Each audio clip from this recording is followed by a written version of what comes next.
Hi guys, Ren here and welcome to the workshop. After my last video about the Solstar insoles, a couple of questions popped up regarding my shoe selection, which one for which event, why do I use so many types of shoes, etc. So today I'm going to address these questions. So as I've mentioned, I have my Giro Empire SLXs for training. I never really race these because I prefer the power transfer of those. But this is an old beat up shoe that I don't mind beating up even more in training, stepping into marbles and grass, etc., stopping for a pee, whatnot. Because many people ride these beat up shoes all the time and I just don't like the feel of that. If I have a super high-end shoe, very expensive, then I want it to look pristine.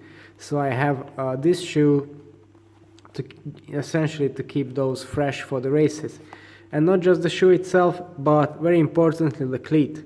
Now this is a fairly new cleat, and these Speedplay walkable cleats can last incredibly long, up to 20,000 kilometers in my experience. This is in fact just the second cleat that I've been using in the last 2 years. And if you look at my Strava account, you can see that I'm not a weekend warrior. But even though the cleat is still usable, as with any cleat basically, not just Speedplay, you start to develop a little bit of play in it, and at one point, well, it's usable for a very, very long time and perfectly fine for training. But you start to lose power transfer after a while, and also it might not be super safe in a sprint situation, particularly in a bunch sprint. So that's why I have my nice new cleats, very minimally used, preserved for the race shoes. So this is the training shoe. I really like it. It's comfortable, it's light, it's aero. Quite fresh cleats, but not very important in this one. Reserved for training and beating up. As you can see, already some crash marks on there, whatnot. Now these are my brand new S-Works Recons. I have yet to try these properly. They're specialized new cross-country shoe, off-road shoe, whatever you might call it. And I will use it for all all off-road applications, including gravel, cyclocross, and most importantly, cross-country mountain bike racing and marathons. I've replaced my Giro Empire VR90s, again for the reason that these provide better power transfer in my opinion and in my feel, and also for those long mountain bike events lasting 4 or 5 hours, I like to have the adjustability of the board dial. And even despite that, I think this shoe is lighter still than the VR90. It's a beautiful piece of kit, so I'm looking forward to testing it out. This is my off-road shoe. For road races, I like to use the regular S-Works 6 with the board dials.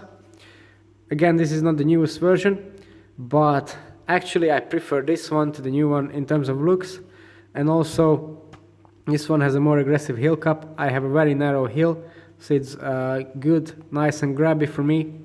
And I don't really have those issues that people mention with these shoes. I'm perfectly fine in terms of comfort. As you can see, almost new cleat on there, very fresh. So I'm ready to go for the races. So for road racing, most of the time I use these, particularly if there's climbing and the chance of a sprint. Anything, 99% of the road races I do in these, unless I'm planning to do a breakaway. Because I also have the S-Works Sub 6 shoes, so this is essentially the lace-up version of the regular model.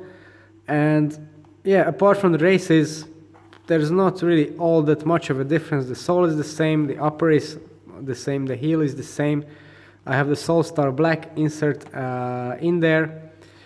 And the reason to go for laces, in this case, this is the most aerodynamic shoe in the market, on the market. And it's super light as well. And this is my go-to time trial shoe, just because of these features. So mainly the aerodynamics. You also get the warp cover for the sleeve.